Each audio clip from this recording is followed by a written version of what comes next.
What's up, everyone? So today I'm going to show you all of the things that I've been prepping and fermenting because I am starting something called the 𝒂𝒄𝒄𝒄 diet. 𝒂𝒄𝒄 stands for gut and psychology syndrome or gut and physiology syndrome. There's actually two different books. I got one at the library and then I bought one because they are just filled with information. And then I got a couple other cookbooks that go along with it. But this is all about healing and sealing your gut if you have leaky gut. And I've had gut health issues for a really long time. And I decided I really want to finally get to the root cause. My sister is actually a functional medicine practitioner and she's going to be working with me on doing a GI map and lots of blood work, and for me to really work on healing my leaky gut health, if I still have SIBO, all that kind of stuff. So what I was first working on was some cultured cream. This was just some raw cream from my local farm and some raw kefir that I had bought from them as well. And you just added some kefir and then you let it sit on the counter, or I put it in my stove with the oven light on for, I think it was 24 hours, and it thickened up into this really nice, it's technically like sour cream. It is so delicious and filled with probiotics. Now I'm working on some ghee. I actually didn't use my good grass-fed butter that I usually buy. I had some regular conventional butter, so I ended up using that. But you just heat it up on the stove, really light heat, and then the milk solids come to the top and kind of form on the bottom, and you can kind of strain those out, so that way you just have the butter fat. Now I'm actually going to try a 30-day intro of 𝒂𝒄𝒄 over on 𝑫𝒊𝒔𝒏 𝒂𝒂𝒂𝒂𝒂𝒂𝒂𝒂, her YouTube channel. She actually had a 30-day 𝒂𝒄𝒄 to go menu plan and everything. So I'm mostly following that and just also kind of following what's outlined in all the books that I read, but it's pretty strict. So a lot of it is just meat stock and soups, well-cooked veggies and fermented foods and fermented dairy. And while I'm recording this right now, I'm actually on day 2, and that also means day 2 without coffee, and I am struggling. So I actually have plans. I've been filming my meals within this first week. I was going to film all 4 weeks, but I'm going to try and stick to it as much as possible. But let me just tell you, the no coffee thing, that is hard.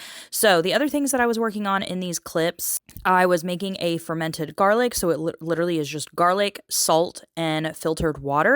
And that has to sit for, I forget how, it was going to be a couple weeks. And then I'm also working on some fermented pickles. So these are just cucumbers and onions with some mustard seed, dill, and again, salt and water. Now those actually only took, I think 3-ish days. And so I just went ahead and put those in the fridge after they sat on the counter or, in my closet pantry thing for 3 days. I did not taste them. I actually could probably taste the juice, but I'm technically not allowed to eat the fermented vegetable yet. You start out with the juice and then you work your way up. It's all about trying to heal and seal the gut, just as fast as possible, and then working your way up to digesting just more and more foods. So here I am making sauerkraut. So I'm just taking a cabbage, throwing it in the food processor, and then I'm sprinkling salt all over it and squeezing it with my hands to get that natural brine to form.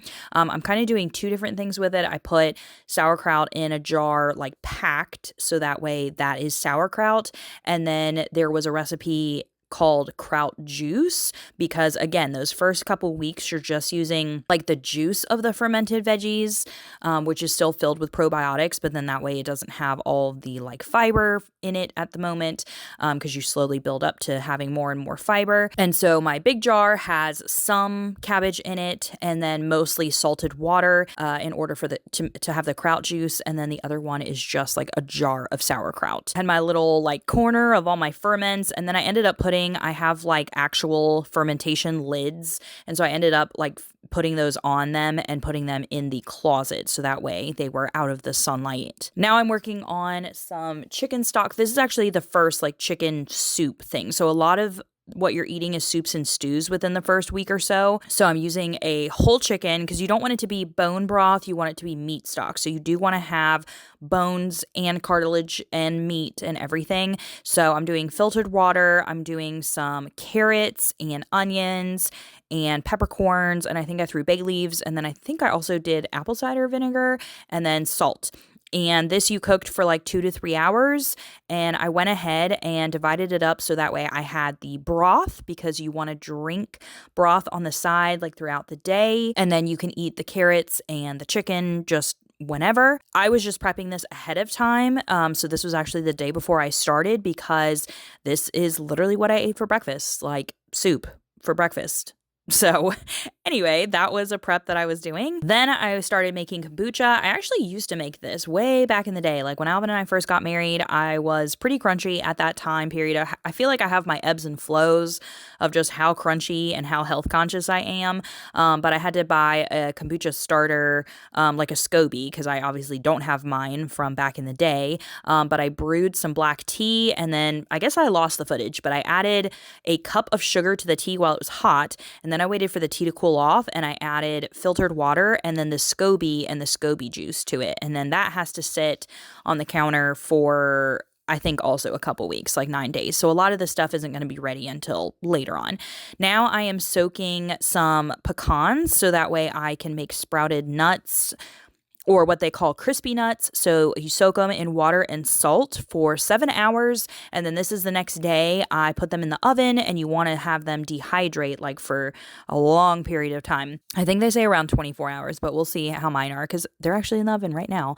And then I made something called like coconut honey frosting or something. It's literally just coconut oil and honey, and you just blend this up. And then I went and put it as like dollops on a sheet pan, and I put it in the freezer, and it's actually so good. Like, I didn't even put that much honey in it. Oh, I did add some salt too, because it didn't have salt, but I think the saltiness is like so good.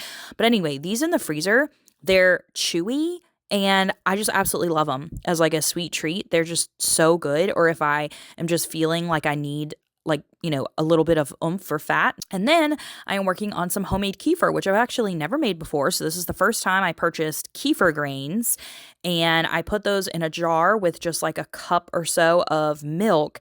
And so these, it's going to take a while because I have to leave this sitting out on the counter for 36 hours, but then I kind of have to do that multiple times in order to like revitalize these kefir grains because of them being like shipped. And then I'm also working on some raw milk yogurt. As you can see, I have been busy with these ferments. I started like a week early before I was, you know, actually starting this diet, so that way I could prepare. But I've made yogurt before, but this was the first time I was making it where I wanted it to like remain raw milk yogurt. So it's just some yogurt that I already had and some milk, and it's going to sit in my oven with the oven light on overnight for 24 hours, and we're going to see how it turns out. But that's it for this video. If you want to see how some of this stuff turns out, then you'll have to watch when I have my week 1 gaps, what I eat in a week. So I'll see you there.